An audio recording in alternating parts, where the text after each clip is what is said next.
ऋषभदेव मौजूद हैं और महारानी सुलोचना, पति युद्ध में गया, वो भगवान के पास जाकर भगवान हमारे पति को जिताओ। अरे भगवान युद्ध में उतर जाएंगे क्या? युद्ध में उतर जाएंगे, लेकिन है करे क्या? वो कोई नहीं सकता। जिसका पति युद्ध में मौत से जूझ रहा हो उससे कहना, देखो भगवान के सामने अपने पति को जिंदा रहने की भावना मत करना, हो तत्ता है। यदि करोगे तो पाप लगेगा। तो भारतीय नारी होगी, वो कहते मैं मंदिर छोड़ देती हूँ, मंदिर के बाहर तो कर लूंगी, हाँ मंदिर के बाहर तो करो, तो मंदिर छोड़ देंगे। एक और तुम्हारा पति मौत से जूझ रहा है, एक और मंदिर में तुमने पति को जिंदा रहने की या जीतने की भाव किए तो तुम्हें पाप लगेगा। तो तुम मंदिर में बैठे रहोगे या मंदिर छोड़ दोगे? छोड़ देंगे, काय को बनेंगे? मंदिर छोड़ सकते हैं। गृहस्थ कभी अपने पति को मौत नहीं देख सकता। छायक सम्यक दृष्टि सुलोचना थी, छायक नहीं है ना, सम्यक दृष्टि। सम्यक दृष्टि ये भाव के मंदिर छोड़ सकता है, गृहस्थ है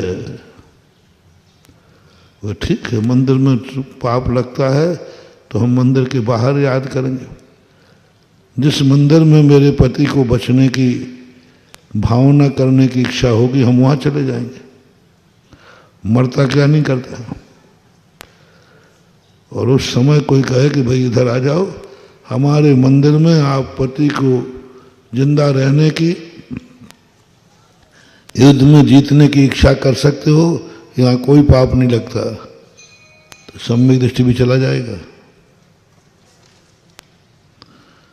सम्यक दृष्टि इतना नहीं है कि वो इतना देख ले, बेटा सामने मर रहा है, मौत है, और तुम कहोगे बेटे की कोई इच्छा नहीं करे।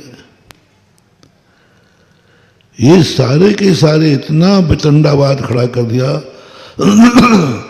50 सालों में मंदिर शून्य हो गए, पूरा राजस्थान मंदिरों से सूना हो गया। कुछ नहीं, बड़े बड़े मंदिर है, कोई अभिषेक पूजा करने वाले नहीं।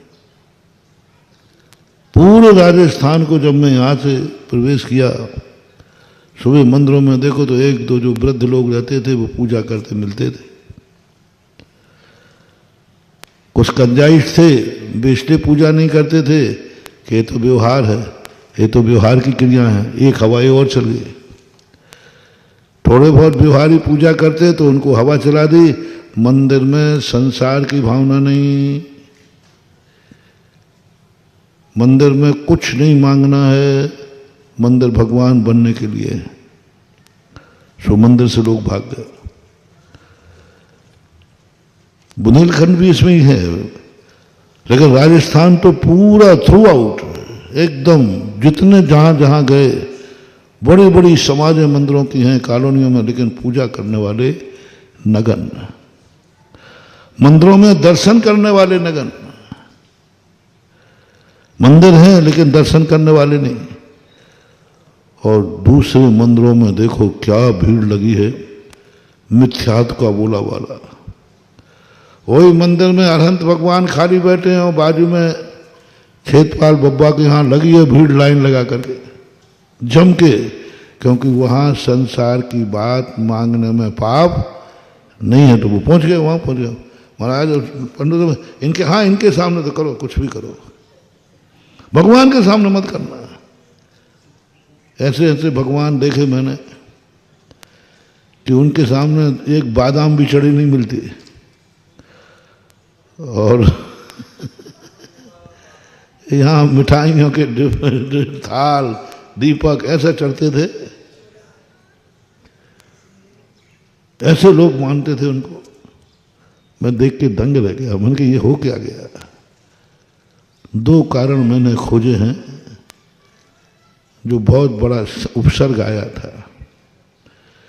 एक तो ये कि इन्होंने व्यवहार की क्रियाएं, गृहस्थ से कहा व्यवहार की क्रियाएं हे हैं, पूजा पाठ सब बंद के कारण हैं, और बंद सो संसार है, इसलिए व्यवहार सम्यक दृष्टि व्यवहार को नहीं अपनाता। तो जो विद्वान वर्ग थे, पढ़े लिखे थे, उन्होंने पूजा छोड़ दी, पाठ छोड़ दिए, व्रत छोड़ दिए, नियम छोड़ दिए। अशोकनगर के अंदर एक व्यक्ति था जिसने नियम लिया था जिंदगी भर अभिषेक पूजन करेंगे, लेकिन एक पंडित जी ने जाकर के ऐसा प्रवचन दिया कि उसने नियम ही तोड़ दिया। बोले तो सब बंद के कारण है। मैंने उसको फिर पुनः नियम दिलाया, क्योंकि अशोकनगर गढ़ था, मंदिरों में नाम की पूजा नाम के करने वाले नगण्य थे। सब मंदिरों में पुराने ठेड़े आदमी पूजा करते थे। कोई भी मंदिर में अशोकनगर जैसा हजारों घर की समाज, मंदिरों में पूजा करने वाले नगण्य, और जिसको पूछो वही मिथ्यात को पूज रहा है। वही कहीं चबूतरा पूज रहा है, कहीं पेड़ पौधे पूज रहा है, पता नहीं कहाँ कहाँ। सब पूछ तो कहीं ना कहीं रहे थे, घरों में आले थे, पर पूछ तो कहीं ना कहीं रहे थे, पूजा से रहित नहीं थे। पूजा से रहित नहीं, पूछ तो कहीं रहे थे, धोख तो कहीं दे ही रहे थे, मनोती तो कहीं थी, लेकिन जैन मंदिर खाली हो गए थे। बहुत बड़ा अनर्थ हुआ था। जिसने ये उपदेश दिए हैं कि भगवान के सामने कुछ नहीं मांग सकते, भगवान के सामने कुछ नहीं बोल सकते, उसको कितना बड़ा पाप लगेगा, कितना अंतराय होगा मंदिरों को खाली करने का। लोग भागे। मिथ्यात्व बनने से सब क्रियाएं सुप्ति क्रियाएं हैं, कर्मों की निगरानी होती, बंद होता है। ऐसा उपदेश देने वालों को कितना पाप लगेगा। मंदिरों में लोगों ने पूजा करना छोड़ दिया। ऐसे कुल में पैदा होंगे जहां जिनेंद्र का नाम भी लेने को नहीं मिलेगा। शास्त्र उठाओ। ऐसे एक भी आचार्य नहीं हुए हैं कुंद कुंद स्वामी सहित जिन्होंने धर्म की क्रियाओं को दोनों का कारण न माना हो, अभ्युदय और निश्रेयस। एक भी कुंद कुंद स्वामी सहित भी धर्म की कोई भी क्रिया दोनों फल देने वाली है, मोक्ष भी देती है और अभ्युदय ने संसार भी देती, दोनों देती।